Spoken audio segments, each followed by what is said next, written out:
Vous écoutez Écrire à 20 ans, un podcast dans lequel je fais dialoguer les artistes et les étudiants.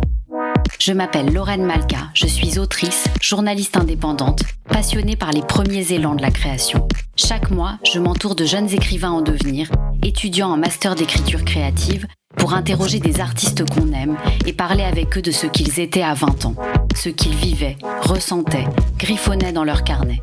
Réalisé en partenariat avec l'Université d'Aix-Marseille, ce podcast est produit par Ground Control. Impossible de vivre normalement. J'ai volé le sourire de la Joconde et je crois que plus rien ne sera jamais comme avant. Elle s'est envolée la colombe. Bonjour à toutes et à tous, bienvenue dans le premier épisode de ce podcast Écrire à 20 ans. Le concept est simple, on reçoit un invité, toujours un ou une artiste qu'on aime, on parle de sa jeunesse, de son enfance, ses premiers pas dans la création, on lui demande de nous raconter ce grand terrain de jeu et d'expérience qu'on appelle l'adolescence, qui ne rime pas si souvent avec insouciance, et on reçoit à ses côtés des étudiants de l'Université d'Aix-Marseille. Je ne dis pas tout, vous allez comprendre les règles au fil de l'émission. Aujourd'hui, on a avec nous Guillaume Tranchant, alias Gringe, qui, au milieu d'une carrière de plus en plus impressionnante dans le rap et dans le cinéma, vient tout juste, surprise, de sortir son premier roman. Bonjour Gringe. Salut. Alors ce roman, c'est plus précisément un récit autobiographique sous forme de fragments, composé à partir d'entretiens avec votre petit frère Thibaut, autour de la maladie qu'on lui a diagnostiquée dans l'adolescence, justement, la schizophrénie, et de la bascule que ça a représenté dans vos vies à tous les deux. C'est un livre qui éclaire sur cette maladie très méconnue, qui déconstruit les clichés sur la schizophrénie, sans jamais verser dans le clinique. C'est surtout un récit intime qui fait vibrer les voix dans tous les sens du terme. Une écriture musicale à souhait, sensible, drôle, souvent grinçante. Un roman dans lequel vous n'avez pas peur de faire grimacer vos démons intérieurs et où vous vous donnez quelques gifles à vous-même au passage. Bizarrement, alors que ça raconte une expérience d'une grande singularité, on vibre avec vous comme les cordes d'un instrument, on rit, on pleure, on se reconnaît. Ce livre porte le très beau titre « Ensemble, on aboie en silence ». Il est coédité par Harper et Wagram le 9 septembre prochain. Et on enregistre cette émission quelques jours avant la sortie du livre. Gringe, comment vous vous sentez à l'approche de ce grand jour ?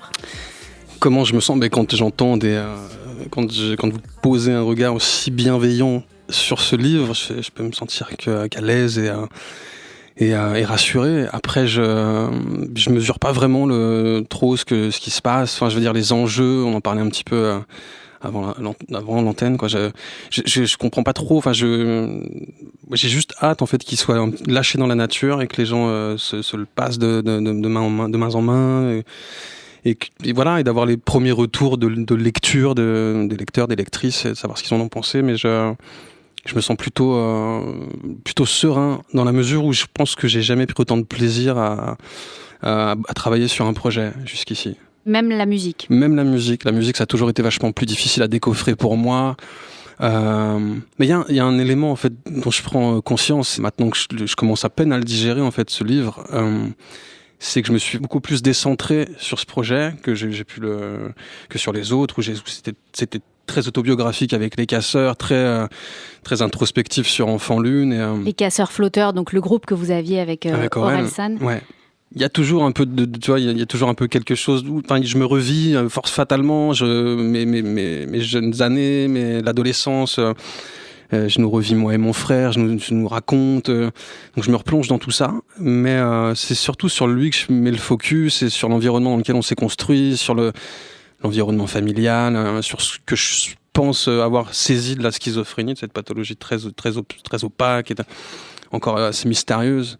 Voilà. Donc je me suis un peu foutu la paix sur ce projet. C'est aussi pour ça, je pense que ça m'a fait du bien de travailler là-dessus. Vous l'avez bien vécu, contrairement à ce que vous dites souvent sur, en tout cas, je sais que l'album Enfant Lune a été assez difficile, douloureux. Un accouchement long et pénible, ouais. Ce livre-là a été plus écrit dans le plaisir et dans le bonheur. Ah ouais, complètement. Alors que je l'ai fait dans un délai imparti beaucoup plus court que sur un album. Enfin, les enjeux, les impératifs qu'on s'était fixés étaient plus ambitieux, quoi, en termes de temps, d'urgence. Mais j'ai été hyper bien accompagné. Et je big up tout de suite Marie-Eugène, une de mes éditrices qui se trouve à mes côtés. Qui est dans le studio avec nous. Qui m'a accompagné merveilleusement tout au long du processus d'écriture. Mais ouais, j'ai pris un plaisir parce que moi, à brasser les mêmes choses puis je pense que la liberté d'expression qu'offre, l'espace d'expression en tout cas qu'offre un bouquin, un récit, tellement plus vaste que sur des morceaux qui durent 3-4 minutes. J'ai plus le temps d'aborder les choses en profondeur ou de les contourner à ma guise et d'y revenir quand j'ai envie de rentrer au cœur du sujet. Enfin, il y a des thématiques que j'aurais jamais pu aborder en chanson, quoi. En introduction de l'émission, on a entendu le début du morceau Scanner, qui est le morceau dans lequel vous parlez pour la première fois de la maladie de votre frère. Comment vous le percevez aujourd'hui, ce morceau ? Nous, en tant qu'auditeurs, lecteurs, quand on vient de lire ce livre, on écoute très différemment ce morceau. C'est marrant parce que, mais il m'a fait le premier couplet qu'on a entendu m'a procuré une espèce de sensation étrange. Je saurais pas te dire laquelle. Je sais pas, c'est pas un morceau que j'ai réécouté. J'ai pas réécouté mes morceaux depuis la fin de la tournée l'année dernière. Du coup, je sais pas s'il offre une lecture différente sur le morceau, si le morceau offrira une lecture particulière sur le livre. Ils s'enrichissent l'un l'autre, en tout cas. Ouais, peut-être, certainement. Ils sont liés. Et ce morceau, c'est aussi l'un des titres de votre premier album solo, L'Enfant Lune, sorti en 2018, qui s'ouvre avec ce son. Je crois que je suis l'incarnation même du mot galérer. J'ai passé la moitié de ma vie à errer, à tourner en rond, à revivre un jour sans fin, en décalage permanent comme les aiguilles d'une montre mal réglée. Par chance, j'ai fait des rencontres qui m'ont un peu sauvé de moi-même. Avec Casseur, j'ai crié ma solitude pour qu'elle s'échappe, et l'écho m'a répondu. Depuis, je rêve un tout petit peu moins quand je me fais des films. Ces mémos qui expliquent bien l'image Enfant Lune et qui expliquent de façon générale l'idée de l'album, l'histoire de l'album. Quel genre d'Enfant Lune vous étiez, Gringe ? Déconnecté, déjà, hyper déconnecté. J'ai des souvenirs dès la primaire, quoi, où je rentre 5 minutes en classe après que la cloche de la récré est sonnée et que tout le monde soit rentré. Moi, je suis encore, je suis les yeux dans le flou, dans le vague, dans la cour, et je rentre. Ça m'arrivait tout le temps. J'étais déconnecté, j'étais vraiment dans la lune pour le coup.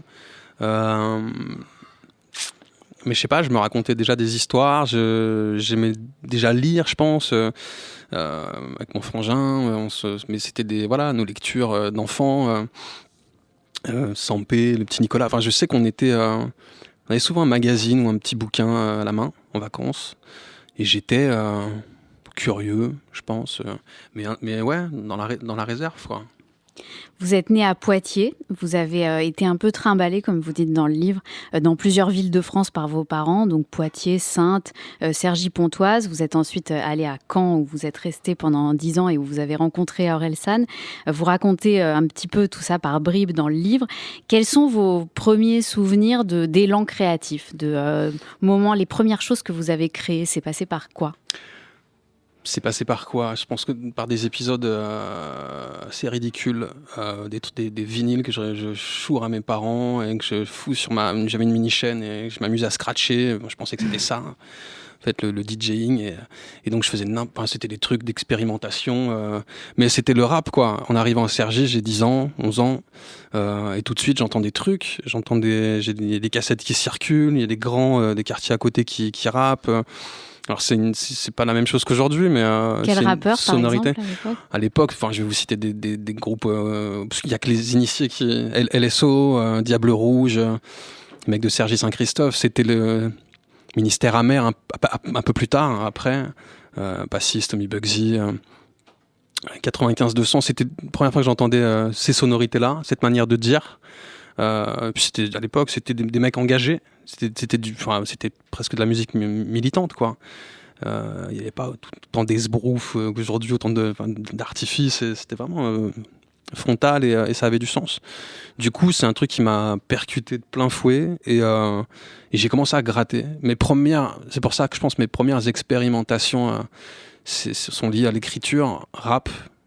J'ai gardé des carnets, je sais pas, j'avais 15 ans quand j'ai commencé à gratter mes premières rimes, mais c'est indéchiffrable. Ce que j'ai gardé, c'est marrant du coup, ça n'a aucun sens. j'écrivais. Je prenais des phases B où j'écrivais sur des 45 tours ou des CD de titres. À l'époque, on pouvait acheter des CD de titres. Il y avait souvent des versions instrumentales. Donc je chopais des trucs j'écrivais là-dessus, quoi. Dans votre livre, vous parlez de la violence que vous avez, la notion de violence que vous avez un peu découverte en arrivant à Cergy et ensuite à Caen encore plus. Est-ce que ça se traduit dans vos premiers textes, dans vos premières écritures ? Ouais, fatalement. Mais après, je veux dire, c'est un angle dans le livre. L'impression que Cergy, c'est Sarajevo, quoi. Et pas du tout. C'est nos plus belles années, moi et mon frère. Mais j'ai choisi de faire le zoom sur des épisodes qui nous sont arrivés à Cergy et qui sont pour moi peut-être des éléments déclencheurs dans ce qui s'est passé pour Thibaut et dans notre manière de nous construire tous les deux. En tant qu'adolescent, et j'ai complètement zappé la question de départ. Est-ce qu'il y avait, parce que vous dites aussi que vous étiez sensible à la révolte des rappeurs que vous écoutiez à l'époque. Est-ce que ça se reflétait dans mes textes ? Est-ce que vous, parce que c'est un ressenti d'enfant aussi, cette violence en fait. Mais je crois pas. C'était naïf, quoi. C'était déjà un truc à un âge en plus où et aujourd'hui plus que jamais, où on est c'est très l'ego, quoi. On appelle ça de l'ego trip en vérité. Hein. C'est un exercice de style en tant que rappeur, c'est montrer aux autres rappeurs qu'on est le meilleur techniquement, qu'on a les punchlines les plus efficaces, les plus imagées.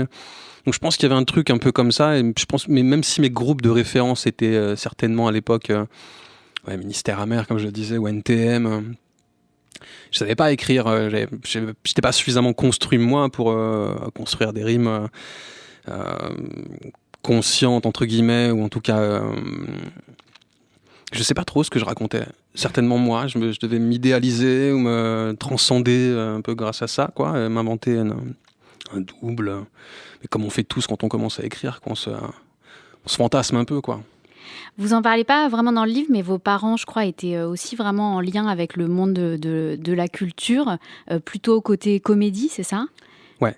Plutôt, ils étaient plutôt acteurs, théâtre. Ouais, les deux. Les deux. Ouais. Et ça, est-ce qu'ils vous ont transmis quelque chose ? Est-ce que le rap est venu d'eux, par exemple ? Est-ce que c'est eux qui vous ont... Non, mais je pense que c'est un tout, quoi, un univers dans lequel j'ai baigné, une espèce de richesse culturelle, de brassage en tout cas.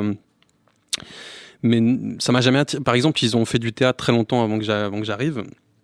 Et je pense que je pense qu'ils sont vite redevenus, ce que je disais, pragmatiques quand je suis arrivé, quoi. Il fallait remplir le frigo. Ils vivaient chichement. C'était deux théâtreux qui étaient sur les routes avec leurs copains de troupe. Mais moi, j'ai grandi quand même en voyant pas mal ma mère sur scène, parce qu'elle travaillait déjà à l'époque, elle avait intégré une troupe professionnelle, et donc de temps en temps on la rejoignait, que je me rappelle, avec mon père. J'étais vraiment petit, il y a des photos, et j'ai des souvenirs dans les arènes de Saintes, jouer pièce de Macbeth. C'était assez fou parce que ma mère était une vraie comédienne de théâtre, du coup, et je pense qu'elle avait de l'avenir en tant que comédienne. Et mon père, il est parti dans des trucs en coulisses, quoi. Il s'est mis à travailler en coulisses, il a commencé dans des MJC, il a fini sa carrière en dirigeant une scène nationale à 7. Et entre-temps, il y a eu plein d'étapes. Quand on vit à Cergy, mon père travaille à Conflans-Sainte-Honorine dans un théâtre à côté.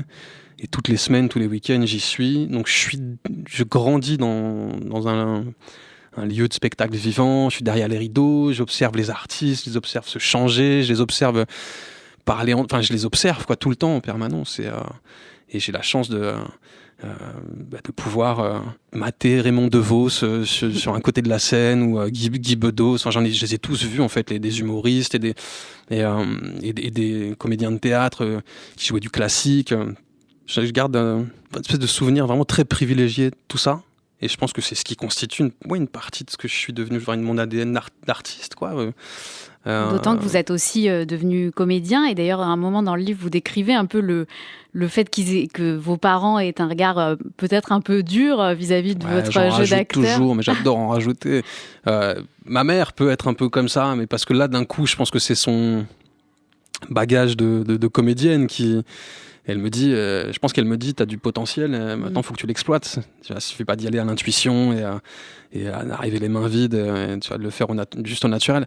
Voilà, elle m'a dit que ça se travaillait, et elle m'a conseillé de le faire, de le travailler. Mais il n'y a pas il y a jamais de regard dépréciateur de son côté ils sont plutôt fiers, je pense, de m'avoir vu au ciné. Non, mais on sent que vous le prenez pas comme ça. D'ailleurs, sur le moment, vous dites non, je vais me remettre à écrire de toute façon. Ouais, ça m'amuse. Pour rester sur les thématiques un peu enfance, adolescence, comment ça se passait avec les filles quand vous étiez ado, gamin Vous dites dans le livre que c'est votre frère qui a plus de succès que vous. Ouais, il a été beaucoup plus précoce que moi en tout.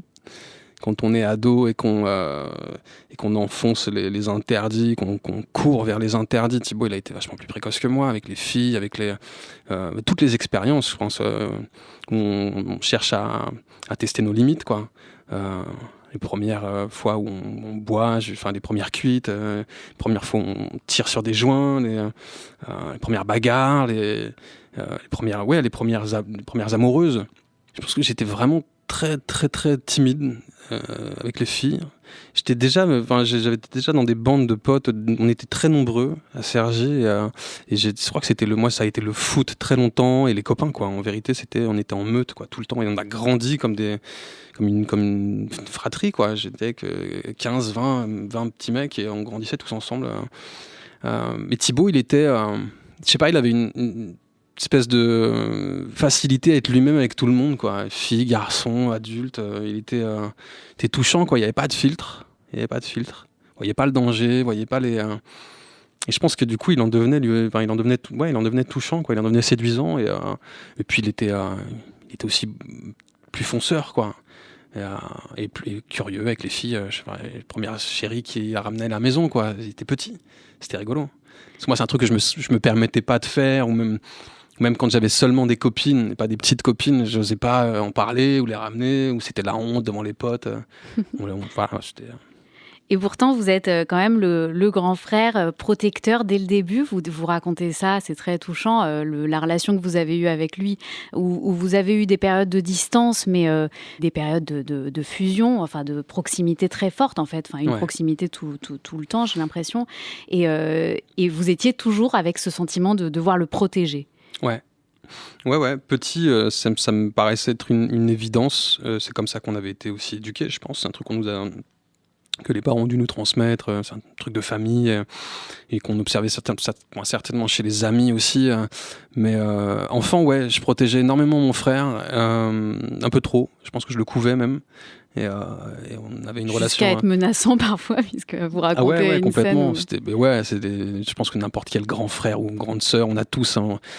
après, moi, c'était un petit peu... C'était parfois excessif. Moi, je faisais carrément des rondes dans sa cour, quoi. Je prenais un bâton et j'allais chercher détecter le danger potentiel. C'était n'importe quoi. Mais bon, ça, c'est les trucs que je faisais gamin. Et à l'adolescence, c'est Cergy, en fait. C'est l'environnement dans lequel on atterrit. Je me dis, il va falloir que je sois vraiment, pour le coup, vigilant. Parce que ça pouvait partir en couille, et c'est ce qui se passait. Puis Thibaut, il était, encore une fois, il était sans filtre, quoi. Donc, quand il se bagarrait au collège, et quand on se bagarrait au collège, il y avait des rondes, et ça devenait péplomesque tout de suite, quoi. Et vous étiez bagarreur ? Pas du tout. Par contre, je le défendais. Mais j'étais pas bagarreur. Moi, c'était les mots. Moi, je bagarrais avec les mots, et je blessais avec les mots, et j'y arrivais facilement. Thibaut, c'était viscéral, quoi. Donc ça se traduisait par le corps, les coups, les excès. Le surnom Gringo, il est venu à cette époque-là, dès l'enfance, je crois. Pas dès l'enfance, à l'adolescence. À l'adolescence. Ouais. Il venait d'où ? C'est un tatouage à l'époque où je suis animateur. Mon oncle me trouve un taf à côté de l'île d'Oléron, je crois. Et du coup, je passe mon BAFA parce qu'il m'a trouvé du boulot et je peux être animateur un été. Et c'est à La Rochelle, un soir, on sort avec les animateurs et je suis un peu bourré. Il y a un salon de tatouage d'ouvert. Pourtant, il est tard, quoi. Et on rentre dans le salon et t'as un vieux mec avec son apprenti, une nana, qui se faisait la main sur ses premiers tatouages, quoi. Et voilà. Donc il m'appelait Gringo parce que je sais plus pourquoi. Enfin, c'est une histoire. Je traînais ce surnom depuis quelques années parce que j'avais mal répondu à une prof de maths. Et mon pote m'avait dit, mais t'es un gringo, toi. Et depuis, ça m'était resté. Et donc, j'avais pas d'idée ce jour où je me fais tatouer. Donc, c'est gringo sur l'omoplate. Et ça s'est transformé en Gringe fil du Donc temps. vous avez toujours le tatouage, j'imagine, toujours le tatouage Cette espèce gringo sur d'horrible l'omoplate. tampon Mako dans le dos. Ouais. Mais c'est bien que je l'ai fait dans le dos, du coup. On connaît Je vois l'histoire jamais. maintenant. Et que dirait l'ado gringo à Guillaume Tranchant qui signe un livre aujourd'hui? Ouais, c'est miracle, ça tient du miracle, ça relève du miracle. Je sais pas ce qu'il lui dirait, ça le ferait marrer, je pense. Il y Parce croirait qu'en même pas temps, trop. il avait déjà une aisance avec les mots, vous disiez. Ouais, mais j'étais déjà très au jour le jour et très détaché de tout, je pense. Même si je passais le plus clair de mon temps avec mes potes, j'étais détaché de l'aspect institutionnel de tout, la famille, l'école, j'étais déjà détaché, quoi. Donc j'étais pas dans la projection de rien. Je me voyais pas au lycée, je savais pas quelle filière embrasser, je savais pas quel boulot je voulais faire. Mais des petits, je savais pas quoi répondre sur les fiches. On devait dire, voilà, quel métier, les fiches qu'on renseigne le jour de la rentrée. Je savais pas. Donc je sais pas ce que je lui dirais, mais je serais fier. Je pense il y a un truc aujourd'hui où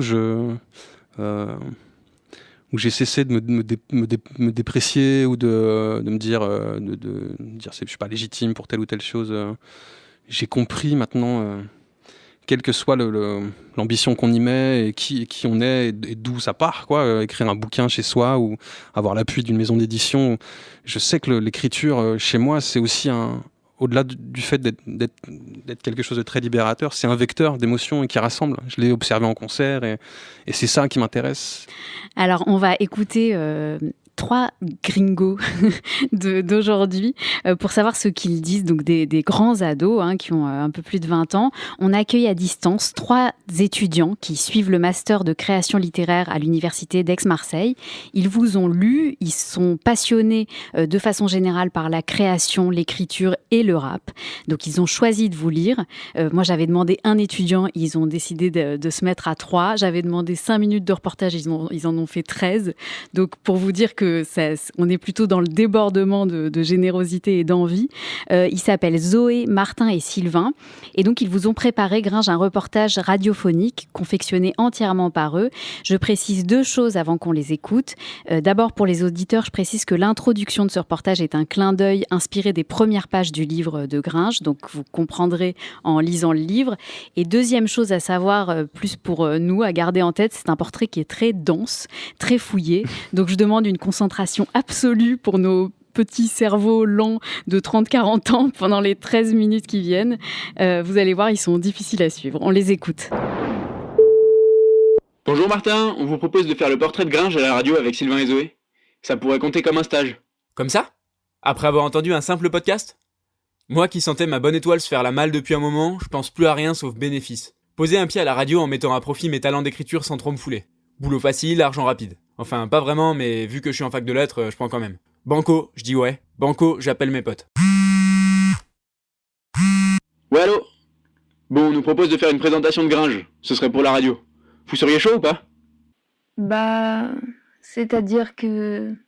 À ce moment précis, je me souviens m'être dit que s'asseoir sur un stage non rémunéré pourrait endommager n'importe quel cul, mais plus particulièrement ceux qui ont l'habitude d'être assis sur des bancs d'amphi. Et puis surtout que présenter un mec dont je regarde encore la série 5 ans plus tard en bouffant mes céréales le matin, c'était quand même un sacré coup de chance. Une présentation sur Gringe? Sérieux mec? Mais faut carrément qu'on le fasse. Allez, ça le fait. Et puis maintenant on arrête de le plagier, on se penche dessus. En lisant le bouquin, premier choc. J'apprends que le mec a 40 ans. Ah bon, déjà? Un visage taillé à coups de serpe, des yeux verts entourés de cernes, l'homme a quitté son bonnet pour se laisser pousser les cheveux. Ces années passées gardent cependant une tournure juvénile. Peut-être à sa force de trop jouer l'éternel adolescent, ou peut-être à sa force de l'écouter raconter notre quotidien, entre les jobs pas intéressants, l'ennui, les galères et la procrastination. Nous qui croyons le connaître. On en a presque oublié que ça faisait 20 ans qu'il n'avait plus 20 ans. Et qu'il ne mène plus tout à fait ce genre de vie. Quand les années 2000 m'évoquent des souvenirs d'enfance entre les feuilles Diddle, les Wings et Crazy Frog, toi Guillaume, tu vis au rythme de puzzle des baggy baskets sous le nom de Gringo. D'un temps où les États-Unis nous faisaient encore rêver. Ça fait plus de 10 ans que j'écoute ta musique, et pour être honnête, j'ai un rapport un peu particulier avec elle, dans le sens où t'es un des artistes qui m'a permis de me construire un peu en tant qu'individu. De base, je suis un gros fan des Casseurs Flotteurs, et quand t'as commencé à t'affirmer musicalement, que tu es sorti de ton personnage de sidekick d'Aurel, je pouvais que kiffer. La première fois que je t'ai découvert, et je pense que tout le monde a oublié ça, c'était dans Saint-Valentin. Il y a eu une grosse polémique autour du morceau, ça a fait connaître Orelsan, mais moi je voulais en entendre plus de ce rappeur à la voix incisive. C'était ma première grosse attente, parce que le deuxième couplet que j'entends de toi sera sur le premier album d'Aurel. J'oublie pas que personne ne part sans payer d'addition.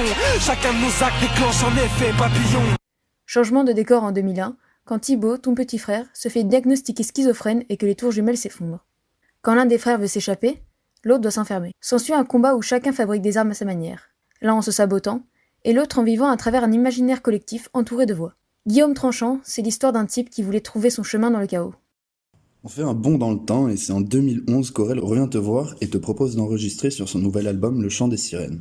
Le résultat, plus de 150 dates de 2011 à 2013 et le single Ils sont cool, un son que je me souviens avoir écouté en boucle cet été-là et que j'écoute encore de temps en temps.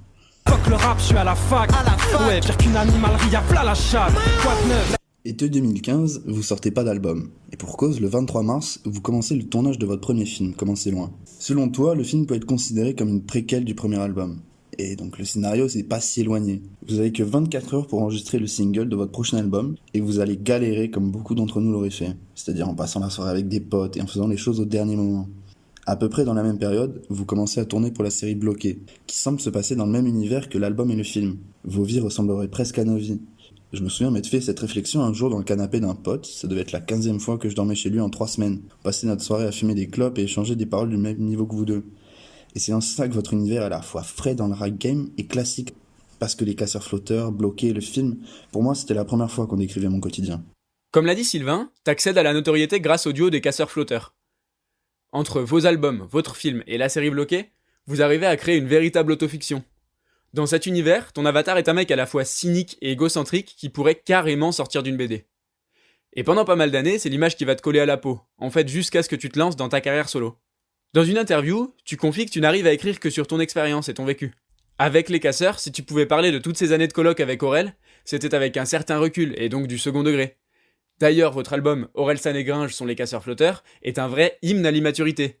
On voit bien que vous ironisez carrément sur votre expérience et que vous cachez le fond de vérité derrière une connerie presque caricaturale. Je vis dans mon 10 mètres carrés car là je couvert de crasse. Si je prends le balai c'est juste pour changer la poussière de place. Regarde comme il fait beau. Ouais. C'est l'heure pour alléger. Mais déjà, dans le film et l'album Commencez loin, on sent une vraie évolution. Vous avez l'air d'être plus conscient que votre immobilité vous met dans l'impasse et que vous devez essayer d'en sortir. Il y a un côté un peu paradoxal là-dedans et j'aimerais bien m'arrêter là-dessus pour te poser une question. Ça fait quoi de devenir un mec connu et surbooké alors que tu t'es bâti sur l'image d'un branleur immature ? En tout cas, ça crée un vrai décalage, parce qu'on s'identifie à vos chansons alors qu'elles doivent être assez éloignées de vos problématiques du moment. Je veux plus être absent de ma propre vie, à regarder nos petites histoires passer à côté de la grande. Le deuxième album éponyme du film, sa bande-son en fait, est sorti le même jour que le film. Et c'est notamment dans cet album qu'on peut entendre le premier son solo de Gringe, Le Mal est fait. J'ai toujours trouvé que le son dénotait un peu dans l'ambiance très déconne entre amis des casseurs flotteurs, mais surtout enfin un son solo quoi. Et si je devais jouer carte sur carte, j'arriverais même pas à faire le tri. Seuls les mecs bienveillants le savent, les belles paroles n'engagent pas seulement celles qui les reçoivent. Je me devais de caler cette phrase parce que j'ai toujours trouvé incroyable et criante de vérité. Je veux dire, si tu mens à quelqu'un, t'as intérêt à agir en conséquence, parce que plus le mensonge est gros, et plus la vérité lui fera mal. Alors autant pas mentir du tout. Et c'est en regardant de plus près, à travers les rôles au cinéma que tu choisis consciemment ou inconsciemment, que je fais une petite découverte. À mon sens, le thème commun à tous tes projets et celui qui te ressemble le plus est la loyauté. L'envie d'aider son prochain. Avoir un rôle de pilier, de second couteau sur lequel on peut compter. Un appui indéfectible. Est-ce une déformation personnelle et en quelque sorte une rédemption ? Comme s'il était salvateur de jouer pour faire naître l'espoir et l'envie de se battre, tout en aidant les autres pour s'en sortir. En purgeant ses peines dans tous les sens du terme. Tu accompagnes des personnes dans un processus de création d'identité, pas toujours joyeuse mais nécessaire. En étant père lorsque tu as souffert des absences du tien, grand frère protecteur quand tu ne pouvais rien faire pour ton frangin, et un ami fidèle n'ayant jamais dérogé à la règle. Comme si l'histoire pointait parfois le bout de son nez, et que jusque-là, le vrai passé était trop douloureux pour être montré. Quand tu souffres en silence du syndrome de l'imposteur complémenté par celui du survivant, c'est Gringe qui va au front. Doté d'un grand appétit, il dévore ton vide intérieur pour libérer votre douleur. C'est alors qu'on vous conjugue au singulier, Guillaume et Gringe. Le vilain petit canard qui voulait le rester. Une éternelle course-poursuite entre un homme et ses démons pour gagner la liberté, mais paradoxalement qui se sent seul sang. Comme on te l'a déjà reproché dans la morale. Tes mauvaises habitudes sont presque une fierté. Tes défauts sont devenus ta personnalité. Et comme tu l'as rappelé dans des histoires à raconter. Tellement de fois j'ai chéri mes démons pour qu'ils reviennent à m'esquinter sans m'interroger sur la vie que je mène. Sans savoir qu'au fond, le combat auquel tu te livres reste au cœur de ton histoire. La résilience, c'est ça dont il s'agit vraiment. Et quand tu sors ton album solo Enfant Lune en 2018, on mesure la différence entre ce qu'on connaît de toi et ta face cachée. Réputé comme cuirassé, tu nous dévoiles ta sensibilité. Tu te livres, de manière beaucoup plus intimiste en fait, en nous laissant un accès direct à tes démons. J'ai passé la moitié de ma vie à errer, à tourner en rond, à revivre un jour sans fin, en décalage permanent comme les aiguilles d'une montre mal réglée. Ton album, il était inespéré, aussi inespéré qu'un album de Succomblas, mais c'est une autre histoire. Vraiment, je l'attendais pas du tout, et ça a été d'autant plus une grande surprise pour moi. Ça évoque des termes personnels qu'on sent qu'ils te tiennent à cœur. Impossible de pas noter ta voix tremblante à la première écoute de Scanner, et en même temps on comprend pourquoi. Dans une interview, tu racontes que la première fois que tu l'as chanté en studio, tu t'es effondré en larmes. Et pour reprendre tes mots, Martin, c'est plus qu'un accès direct à ses démons. Le gars s'est trépané pour te laisser voir ses pensées. Gringe laisse peu à peu la place à Guillaume Tranchant, le gars qui consulte la psy et pas seulement parce qu'elle est canon, celui qui a souffert d'être abandonné par son père et qui pourtant calque son comportement avec les femmes sur le sien, et celui dont le petit frère Thibaut a développé une schizophrénie après avoir pris le cachet de trop dans une soirée barcelonaise. Verdict est tombé, t'entends des voix, tu parles seul, ton cerveau sature et tu t'isoles pendant des mois, puis ça fait maintenant 15 piges que ça dure. Ta plume solo offre une complexité dont ton personnage de Gringe était exempt chez les casseurs-flotteurs. Une mélancolie aussi. Ton album est presque cathartique. Tu te livres, t'exposes tes parts d'ombre. On écoute tes regrets, comme si leur partage te permettait d'apprendre à mieux vivre avec. Si je te rejette, c'est que je me sens désœuvré. L'impuissance me pousse à mettre des œillères. Réaction de lâche, je suis désolé. Tu puisses à peine compter sur ton seul frère. Le terme de catharsis pour parler de son album est ultra pertinent, parce que c'est vraiment ça en fait, une catharsis dans le sens de la purgation des passions. En partageant tout, en jetant ta douleur et tes doutes à la face du monde, t'arriveras peut-être à t'en défaire. Et c'est courageux de ta part, je veux dire, il n'y a pas beaucoup de rappeurs qui ont parlé aussi ouvertement de la dépression, de leur image paternelle ou des drogues aussi. Dans un télésiège jusqu'à métro blanche, pêche la neige, redescends la ligne en polaire. J'en plus mes molaires, j'en plus la colère. Je vais découper des pailles dans mes posters et disparaître dans un fou rire comme le Joker sous antidépresseur, comme Heath Ledger. Rien que là, il parle de prendre de la C, de la MD, des antidépresseurs. En plus de fumer, ça fait un sacré cocktail, surtout si c'est quotidien. Bref, au-delà d'être courageux, ça permet aussi de dédramatiser. Je suis sûr qu'il y a plein de gens qui peuvent se retrouver dans tes sons. Quand tu parles de dépression ou comme quoi tu affirmes haut et fort en interview que tu as fait une psychanalyse et que tu la recommandes même. À vrai dire, je trouve ça génial. Pourtant, disque d'or, on a l'impression que tu n'arrives pas à croire à ton succès que tu minimises. Depuis 2019, tu es parrain de l'association Schizophrène et Fier. Et c'est en 2020 que sort Ensemble, on aboie en silence. Le livre est coécrit à double tranchant avec ton frère Thibaut. Loin d'être une autobiographie pompeuse, c'est un récit où deux voix se croisent, se bousculent et se mélangent. Ici, il n'est pas question de ton parcours dans le rap ou l'acting. Rien de tout ça n'y est mentionné. C'est plus un hommage à Thibaut et à votre relation, lui qui est si souvent mis de côté et marginalisé. Tu lui rends la parole sans complexe, et ça fait plaisir. Une épopée au cœur d'un nœud familial et autour d'une maladie, en ne l'abordant pas du tout de manière médicale. On sent bien que vous jubilez de pouvoir nous perdre dans une autre temporalité, une autre vérité sans savoir qui est vraiment le narrateur. Est-ce pour mieux nous immerger dans le monde parallèle de ton frère ? En lisant ça, comment ne pas penser à mon frère ? Sur un autre continent, loin de ma réalité et moi de la sienne, en plus d'avoir grandi en décalage. On a le même sang, mais c'est pas pour autant qu'on se ressemble, pas pour autant qu'on s'entend, pas pour autant qu'on avance dans le même sens, pas pour autant qu'on s'aime pas. Dans une ère où on vend la productivité et le travail comme facteur de bonheur à coups de routine gagnante, de réussite, d'healthy et de self-empowerment, le contraste est vite fait. Avec une vision de la liberté qui vous est bien propre, on découvre un témoignage sur l'identité et sur sa quête à travers des voyages où il arrive bien plus d'une fois que la vérité éclate. Car il faut savoir que les deux frères ne dialoguent pas trop, mais partagent des moments ensemble, sortant de leur mutisme à tour de rôle, mais à différents intervalles. Un amour pudique, où chacun a ses monstres sacrés. Il y a quand même une sacrée évolution dans tes choix artistiques. Alors que tu commences par rapper la fumisterie pour dériver vers des écrits plus personnels, on se pose une question. Cette sensibilité, est-ce qu'elle était là depuis le début ou est-ce qu'elle est arrivée récemment ? Finalement, on se dit que Gringe et le rap, c'est peut-être comme un pote qu'on apprend à connaître. Au début, on voit que sa carapace, sa façade qui le rend cool. Et puis plus le temps passe, plus on arrive à en saisir la complexité. Là où on sent que tu te dévoiles, c'est surtout parce que tu te livres plus, sans pour autant être en décalage avec ce que t'incarnais chez les casseurs. Par exemple, t'écris ton livre parce qu'on te promet 10 000 €, même si le projet t'intéresse au départ. Et c'est pareil pour ta psychothérapie. Tu dis en avoir eu besoin, mais surtout l'avoir suivi parce que ta psy était canon. Peut-être que ces représentations, si elles étaient pas nuancées, seraient venues bousculer un peu ta réputation. C'est une bonne question, Martin, mais j'aimerais aller un tout petit peu plus loin. Quand on rapproche deux phrases dans des morceaux différents... Constance, c'est mon talon d'Achille, toutes mes relations sont fragiles. Dans Pièces détachées et... Ce qui fait un homme, c'est sa conscience. Ce qui fait sa valeur, c'est sa constance. Dans Karma. Tu vois que Gringe n'avait pas beaucoup d'estime de lui-même, selon ce qu'il dit. Et c'est peut-être aussi pour ça qu'il cherche à penser le moins possible à ses problèmes. C'est peut-être aller trop loin, mais ça, couplé au cynisme dont tu parles, Martin, que personne ne sache à quel point ça compte pour lui d'écrire son livre, ou à quel point il est dépressif. Si j'avais une question à lui poser, ça serait « Est-ce que ça a été utile ? Est-ce que ça a permis d'arrêter ce mode de vie dépeint dans l'album et dans le livre ? Est-ce que ça a été utile de crier sa solitude tout seul cette fois-ci ? Est-ce qu'accoucher de cet album a permis de passer à autre chose ?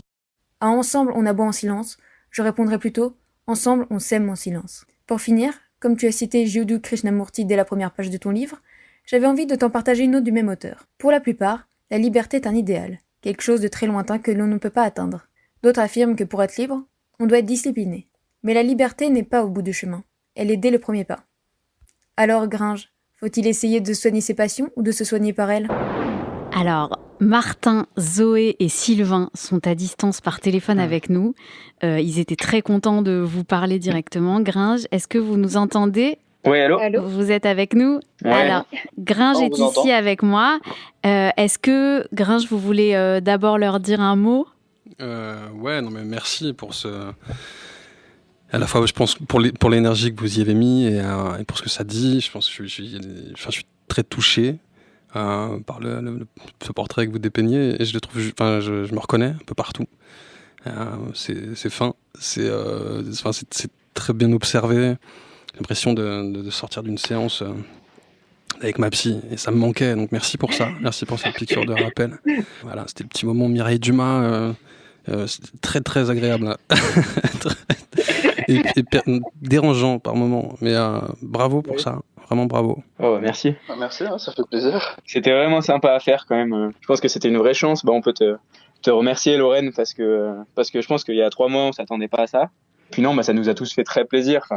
Pouvoir travailler sur quelqu'un qu'on écoute, je pense un petit peu tous. C'était une chance géniale. T'es gentil. C'est une chance géniale. Un plaisir partagé, vraiment. Est-ce que vous voulez ajouter quelque chose, poser une dernière question à Gringe ? De toute façon, les questions que vous posez pendant le reportage, je vais les lui poser juste après. Merde.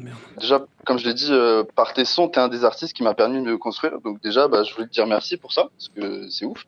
Écoute, le fait d'avoir pu bosser sur un artiste que je connais et que j'écoute encore aujourd'hui, je trouve ça incroyable. Donc, comme l'a dit Martin, merci pour cette chance.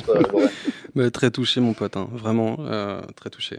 Tant mieux, si ça a pu t'accompagner à des endroits, de la même manière que je pense qu'il y a tout un tas de gens, artistes ou non d'ailleurs, hein, des gens qui nous guident un peu, qui nous stimulent et qui nous relèvent ou qui nous montrent un peu Je suis content que ça ait pu te servir à ça. Bravo Martin, Zoé et Sylvain. Alors, merci, on va continuer de te suivre de près. C'est gentil, voilà. Moi aussi. Je viendrai poursuivre ma psychanalyse chez vous. Avec plaisir. Bonne continuation, le trio. Au revoir. Au revoir. Au revoir. Et ils sont bien élevés en plus. Hein. Ah ouais, ils sont impressionnants. Ouais, non, franchement, non, mais c'est déroutant, ça. C'est pas simple, en fait, à entendre, parce que c'est tellement finement observé à des moments. C'est des trucs, peut-être que... Il y a des endroits où j'ai pas envie que ça se sache, ou j'ai pas envie de... Puis en fait, ils mettent le doigt dessus, quoi. C'est vraiment, en fait, c'est un mélange d'analyse littéraire, psychanalytique, sensible. En fait, c'est vraiment un mélange de tout ça qui est assez impressionnant. Non, leur lecture est super intéressante, carrément. Maintenant, il va falloir que j'esquive tes questions. Je vais les poser et je vais les mêler aux miennes. Je vais essayer de les faire passer comme ça. Donc, par exemple, il relève à un moment quelque chose qui est assez important dans votre rapport à la création, notamment avec Orelsan. Le rapport à la glande, en fait. Ouais. Et Sylvain dit c'est la première fois qu'on décrivait mon quotidien. Donc c'est vrai que c'est un thème qui revient beaucoup, notamment dans le film Comment c'est loin. Comment ça s'est passé, par exemple, avec Orelsan, comment ça s'est passé entre vous ? Comment se passaient les séances de travail ? Est-ce qu'elles ressemblent à ce qui se passe dans le film, par exemple ? Ouais, complètement. Et en fait, il n'y avait rien de calculé, quoi. C'est ça qui était fou, même si Aurel sortait du chant des sirènes, donc avec une espèce d'immense succès, des victoires de la musique, une reconnaissance des gens du métier, du public, quoi. Il y avait un truc tout de suite, on revenait aux fondamentaux, à quelque chose de périlleux pour lui, parce qu'on repartait sur un truc de pote et beaucoup plus terre à terre, et surtout on se disait, on écrit comme on le sent, on se fait plaisir comme on le faisait à l'époque, quand on allait faire des radios locales et qu'on freestylait. Et on verra quelle forme ça prend et la gueule de l'album, si c'est un album ou non. On jettera des morceaux comme ça sur le net, on en fera un truc. Donc on prévoyait pas d'en faire, et puis on n'anticipait pas ce que ça aurait pu devenir. Et effectivement, une fois qu'on a eu sorti le film Comment c'est loin et qu'on est parti on a fait des avant-premières un peu partout en France, là je me suis rendu compte en rencontrant les gens, et en plus de tous âges, c'était assez fou, qu'il y avait un truc générationnel et intergénérationnel aussi, mais il y avait un truc, pour les gens de notre génération, il y a quelque chose où on mettait en lumière, je pense au cinéma en tout cas, ce qui n'avait pas été fait jusqu'ici, ou trop peu, après je ne suis pas non plus expert, mais on mettait en lumière cette jeunesse de province qu'on ne voyait pas, quoi. Qu'on voyait pas, dont on n'entendait pas trop parler. Et je pense que ce qu'Aurel avait commencé à faire déjà avec son premier album, c'était vraiment l'album d'un mec qui racontait son quotidien de mec de province, de classe moyenne, fils de prof. Et ça, c'est un truc, je pense, qui a d'un coup a secoué le paysage du rap à l'époque où il sort son Perdu d'avance, parce que c'est inédit en fait. Et que c'est le premier à se faire adouber par les mecs du milieu, parce qu'il rappait bien, et qu'il fallait montrer patte blanche. C'était Kaira, le rap à l'époque, et c'est une culture... le rap, c'est une musique qui a une histoire, en France aussi. Et s'approprier les codes, et ce phénomène de récupération dont on s'est toujours défendu, et vis-à-vis duquel on a toujours été très précautionneux par amour de cette musique et de cette culture, par respect pour cette culture. Ça a mis du temps, quoi. Et Aurel, il a fait les choses... comme il fallait, en étant hyper honnête, en racontant qui il était, sans enjoliver, sans trahir qui il était, quoi.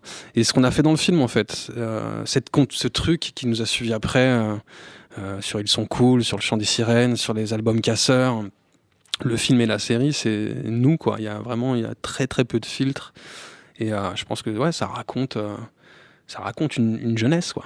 Et justement, une jeunesse, vous disiez une jeunesse de province, mais il y a aussi cet aspect, donc je reviens là-dessus, sur le rapport à le fait d'assumer aussi, de pouvoir créer en glandant.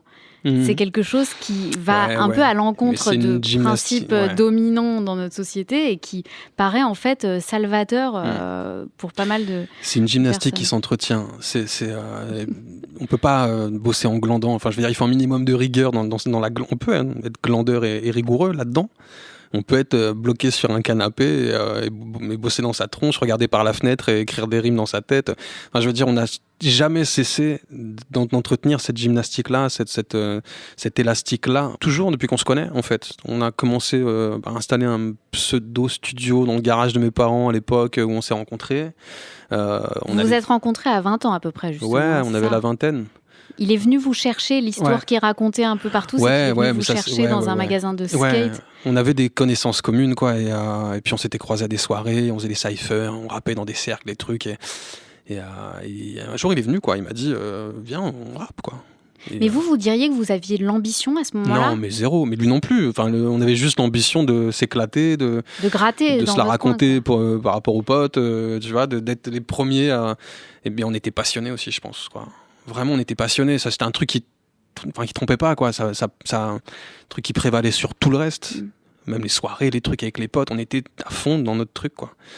On vivait rap, on écoutait en permanence, on rappait, on kickait, on partait faire des radios, on s'enregistrait, on matait des clips Quinry, on allait choper les trucs sur la SAP, à Paris, ça nous arrivait de monter, chercher, on était à fond dedans, quoi. Sans se projeter, en fait, dans le pur présent. Non, nous deux, non. Après, Aurel, il avait quand même cette faculté je pense que c'était dû à son environnement aussi, familial, et puis de potes, Scred, un mec qui nous produisait à l'époque, qui continue de produire Aurel. Aujourd'hui, c'est quelqu'un qui a cadré énormément ça, et je pense qu'il a exploité les potentiels d'Aurel, qui tout de suite, beaucoup plus rapidement chez moi, s'est mis à professionnaliser son truc, quoi, et ses ambitions et sa vision du rap. Et alors, Martin, dans le reportage, vous demande à un moment une question difficile. Ça fait quoi de devenir un mec connu et surbooké alors que tu t'es bâti sur l'image d'un branleur immature ?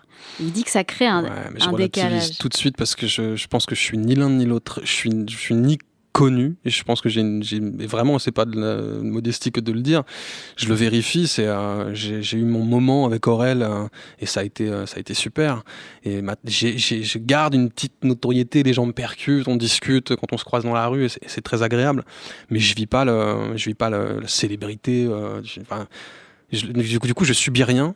Donc par rapport à, qu'est-ce qu'il dit d'autre, Martin? Il dit alors que tu t'es bâti sur l'image d'un branleur immature, et après il dit que ça crée peut-être un décalage entre les préoccupations qu'il pense avoir en commun avec vous en vous lisant, en vous écoutant, et en fait celles que vous avez vraiment aujourd'hui, qui sont plus... Mais ça crée moins un décalage chez eux que chez nous, que chez moi en tout cas. Moi, il a fallu que je transite de l'univers des casseurs à Enfant Lune, et d'un coup il y a un fossé qui sépare les deux, et je pense que là je peux perdre les gens qui m'ont découvert avec Casseurs, qui peuvent ne pas comprendre pourquoi d'un coup je redeviens sérieux, mélancolique, pourquoi je me fous à poil sur des morceaux complètement, pourquoi j'aborde des sujets un peu tabous dans le rap. Alors qu'on a fait 4-5 ans à parler d'un mode de vie qui était révolu déjà à l'époque, mais de très peu. Donc c'était tout frais encore pour nous. On a étiré cette période le plus longtemps possible. Ils le disent aussi, puisqu'à un moment, ils font référence à Le Mal est fait, en disant que ça détonne un peu par rapport au reste de l'album. Et alors, je crois qu'on présente souvent ce titre comme le premier solo, comme votre premier solo, alors qu'avant, 10 ans plus tôt, vous avez fait quand même des solos pour Original Bomb Attack. Original Bomb Attack, cringe, ok, Parce qu'on se fait passer les gourmettes ou pincer entre les péages. Parce qu'on bicrave pour mettre l'eau et le gaz à tous les étages. Vous avez eu du mal en fait quand même à vous lancer en solo. J'ai jamais été satisfait de ce que je faisais, j'ai jamais été prêt. Je me suis jamais senti prêt. Même quand Original Bomb Attack, qui à l'époque est un grand label et qui développe des artistes du moment, vient me chercher en me disant... Le mec me dit, t'es le prochain Diam sans mec, quoi. Puis t'as cette sensibilité, t'as la même que Mélanie, et ça va, tu vois. Et je découvre, en fait, je bascule pour la première fois de l'autre côté, quoi. Je vois un peu le côté business de ce qu'est le rap à l'époque, hein. C'était encore autre chose.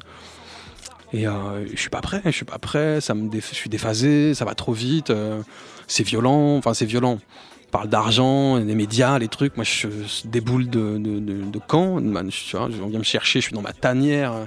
Je suis entre chez mes potes et ma meuf et chez moi, quoi.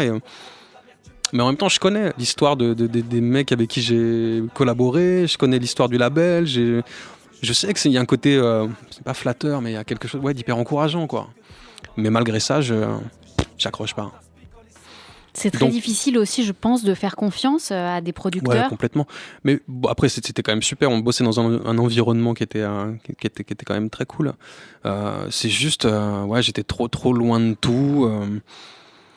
Et puis j'étais trop jeune, quoi, dans ma tête. Et je conscientisais pas du tout le fait qu'on puisse en faire un métier, quoi. Moi, j'écrivais mes trucs, puis là, j'arrivais à rien décoffrer. Il y avait une petite compète, même positive, entre les rappeurs du label et tout. J'arrivais pas à suivre le truc, quoi.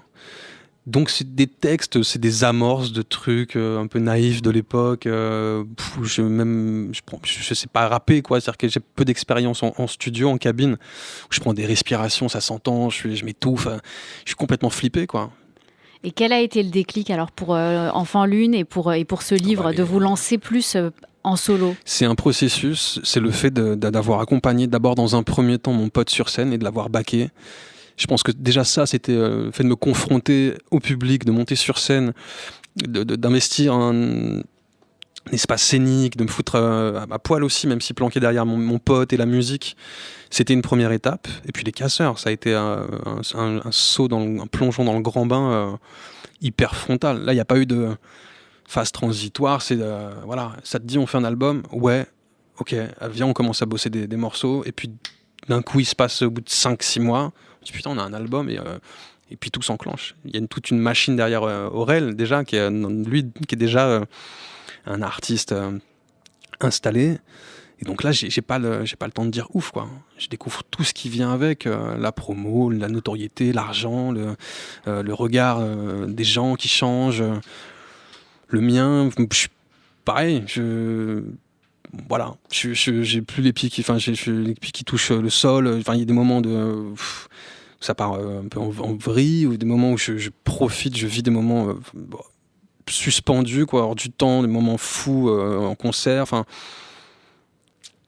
et c'est tout ça, quoi. C'est ce cheminement-là qui fait qu'à un moment donné, je pense qu'on s'est lassé avec Aurel aussi au bout de 4-5 ans. On se dit que ce serait bien de se réapproprier chacun nos autonomies et notre autonomie.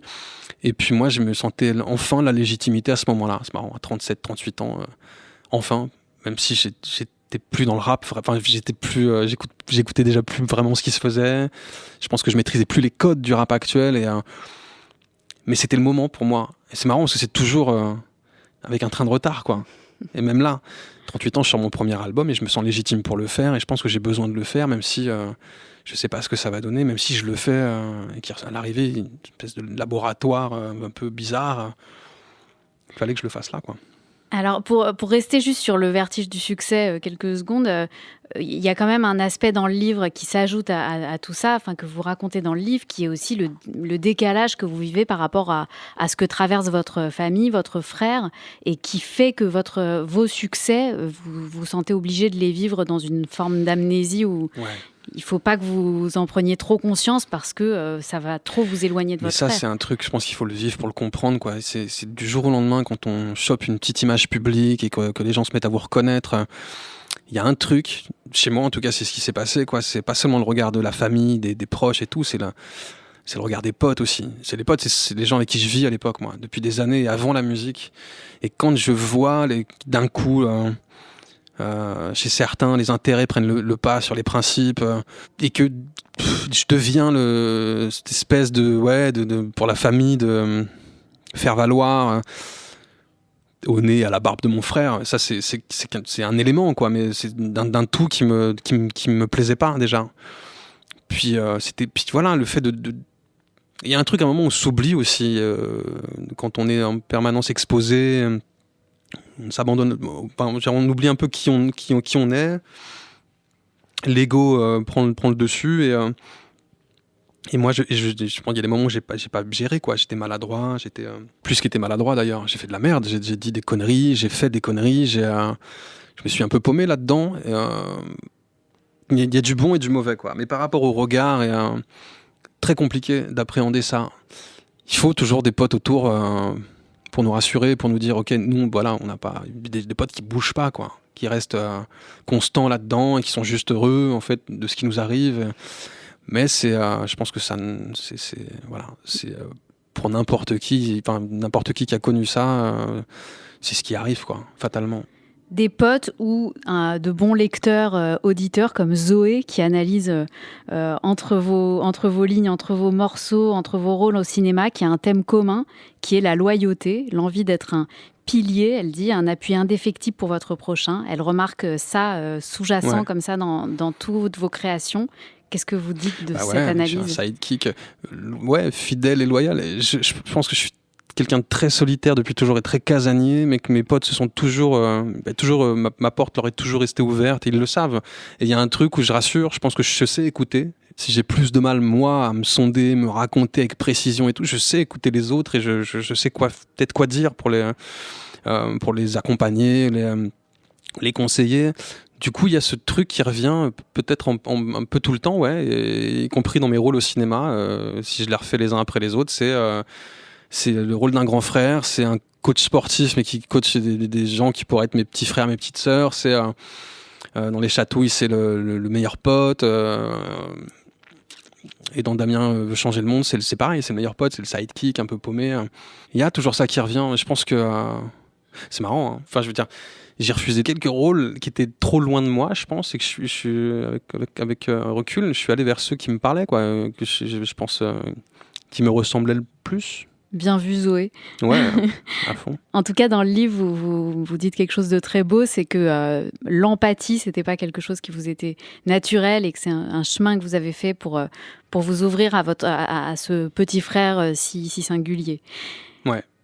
Pour conclure cette émission autour de la jeunesse, de l'adolescence, qu'est-ce que vous gardez de votre adolescence, de vos 20 ans, et qu'est-ce qui a changé ? Qu'est-ce que vous gardez de commun avec l'adolescent que vous étiez ? cette notion qu'il existe une jeunesse pour chaque époque de la vie et que finalement, si je vieillis physiquement, c'est terrible pour certains autour de moi, mais parce que c'est une constante ça. Par contre, chez moi, je suis resté bloqué, je crois, à 30 piges. Je vieillis, j'ai pas les mêmes, j'aspire pas à construire. Je pense que je garde une certaine forme de candeur de cette époque, ou en tout cas c'est pas forcément de candeur parce que j'en ai conscience, mais d'illusion de pouvoir figer le temps et de continuer de vivre au jour le jour, quoi.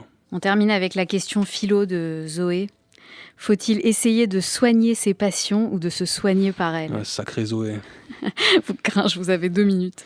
Non, mais c'est Bukowski. Je vais laisser en plus, je pense que je vais mal le citer, qui disait trouve ce que t'aimes et laisse-le te consumer, je crois. Voilà. Bien fait pour ta gueule. Ça. Bien envoyé. Alors pour finir, juste, j'ai moi aussi ma petite interprétation de ce livre en ayant parcouru un peu toutes vos créations, votre œuvre à plusieurs, à solo, vos morceaux, vos films. J'ai l'impression que vous êtes constamment à la recherche d'un équilibre entre votre côté solitaire, introspectif, mélancolique et la possibilité plus solaire d'échanger en groupe, de faire des battles créatifs à plusieurs et de construire comme ça en ping-pong. Et ce livre m'apparaît en tout cas comme un moment de grâce qui réunit toutes vos contradictions, votre façon à la fois de vous concentrer sur votre flow très particulier et très reconnaissable dans ce livre, tout en restant dans une écoute, une attention quasi obsessionnelle à l'autre, et j'ai même envie de dire à la musique de l'autre, parce que ce mélange d'attention à soi-même et à l'autre est quelque chose qui est obligatoire en musique. Et donc, en l'occurrence, ici, l'autre, c'est votre frère. C'est vraiment un livre magnifique, et on termine ce podcast Écrire à 20 ans avec un cadeau que vous nous offrez.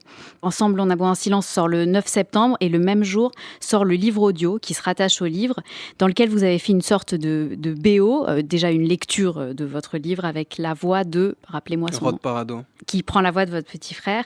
Et vous nous offrez en exclusivité pour notre podcast le morceau que vous avez écrit qui est inédit et qui s'appelle Ensemble on aboie en silence, comme Juste le livre. On aboie en silence. On aboie en silence, ouais, d'accord. Ouais.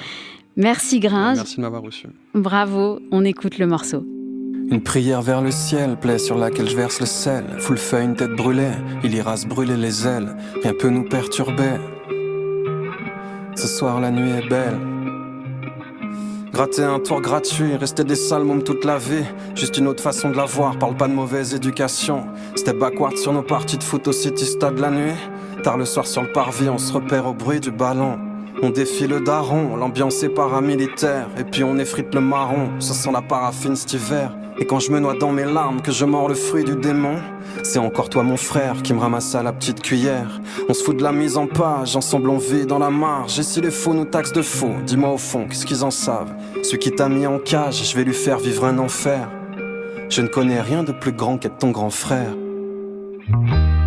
Laisse-moi te protéger du monde qui t'entoure. J'aimerais tant combler ce vide immense. Comment faire taire ce bruit qui ressort quand c'est le bordel que t'aboies en silence. Y'a ta tête qui frappe comme un tambour, mes journées qui se changent en nuit blanche. Comment faire taire ce bruit qui ressort quand c'est le bordel on aboie en silence. On aboie en silence. Les jeux d'enfants sous la pluie disparaissent en un tour de magie. T'as beau avoir de la barbe, tu restes mon petit frère pour laver. Et quand l'orage éclate et qu'on se retrouve à court d'abri, on aboie en silence dans nos voyages au bout de la nuit. Au bout de la nuit, j'écoute tes histoires fantastiques. Ça comble un vide en moi, toi, t'as plus de vie qu'un chat. La plupart des gens l'ignorent, faut-il en payer le prix fort? Pour toi j'irai briser la chaîne du froid en Antarctique. Et si nos deux cerveaux sont bons pour un lavage rapide, maintenant je sais que cette vie ne sera pas un voyage à vide. Pour te dire comme je t'admire, tu sais j'ai pas des tonnes de mots. Juste m'asseoir en silence à tes côtés au bord de l'eau. Laisse-moi te protéger du monde qui t'entoure. J'aimerais tant combler ce vide immense. Comment faire taire ce bruit qui ressort quand c'est le bordel que t'aboies en silence. Y'a ta tête qui frappe comme un tambour, mes journées qui se changent en nuit blanche. Comment faire taire ce bruit qui ressort quand c'est le bordel on aboie en silence.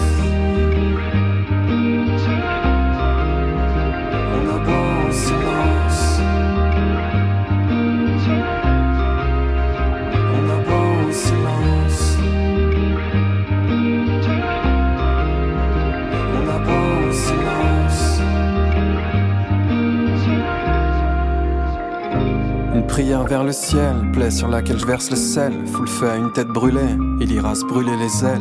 Rien peut nous perturber, ce soir la nuit est belle. On s'évade entre hibernation mentale et vie réelle. C'était Écrire à 20 ans, un podcast produit par Ground Control en partenariat avec l'Université d'Aix-Marseille.